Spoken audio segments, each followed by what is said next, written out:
Kuya, ano pong masasabi niyo sa patuloy na pagtaas ng presyo ng gasolina?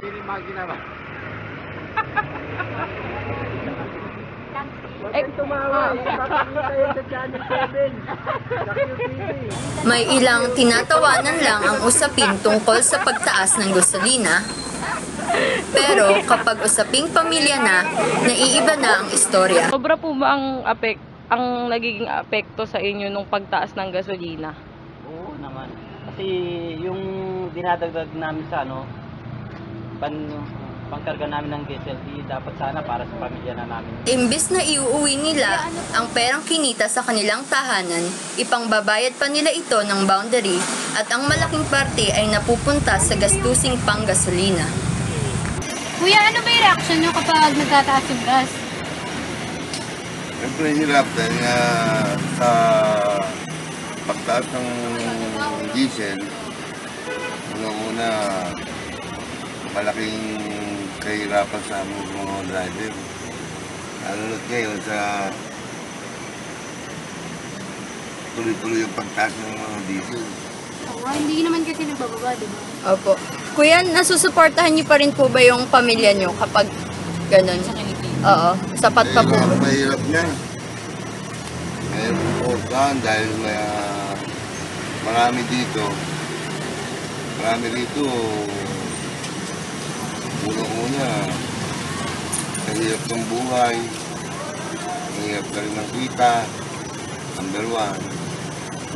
Tapos tuloy-tuloy pa pagtaas. Hindi namin alam kung ano. May sarili ba kayong jeep? Hindi, ano lang, yung boundary doon tayo. Boundary. So, parang, magkano po yung kinikita nyo? Bawas na yung sa gasolina at saka boundary. Ngayon, ang hirap na.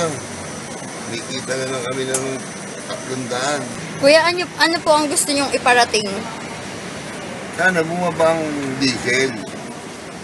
Kasi kung patataasin mo ng patataasin ng diesel, kawawa mamamayan. Unang-una, pag tumataas ang diesel, kawawa mamamayan, lalong tataas ang pamasahe natin. Kahit na anong uri ng lagang pati pagkain, tataas yan. Sa pagtaas ng diesel ngayon? Sobra-sobra na yung tinaas nila sa diesel, saka sa mga gasolina ganyan. Dahil doon, wala na kami naiuwi sa mga pamilya namin. Kuya, magkano na lang po yung kinikita niyo? Ano na lang, may gatas na lang kung mag-apong pamasada. May sarili ba kayong jeep, kuya? Wala. Ay, boundary lang. Paano nyo po na parang nakakahanap pa kayo ng ibang way para matipid yung gasolina? Kunwari, sa traffic, ganun. O Wala, minsan umahanap ng ibang daan. Sana pinapatimahan na pag sobrang tindi ng traffic. Kuya, ano pong parang hiling nyo? Gusto nyo iparating?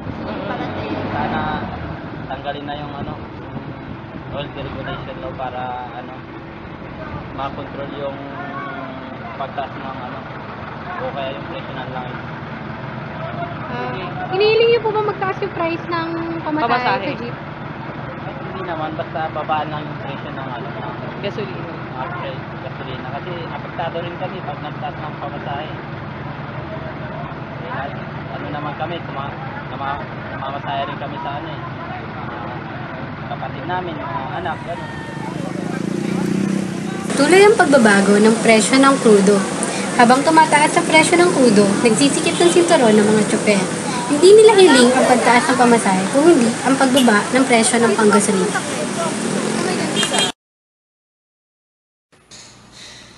Bumaba ako sa jeepney kung saan tayo'y dating magkatabi.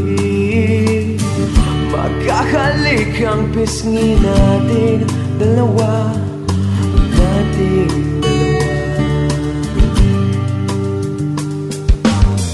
Paanyo mo sa aking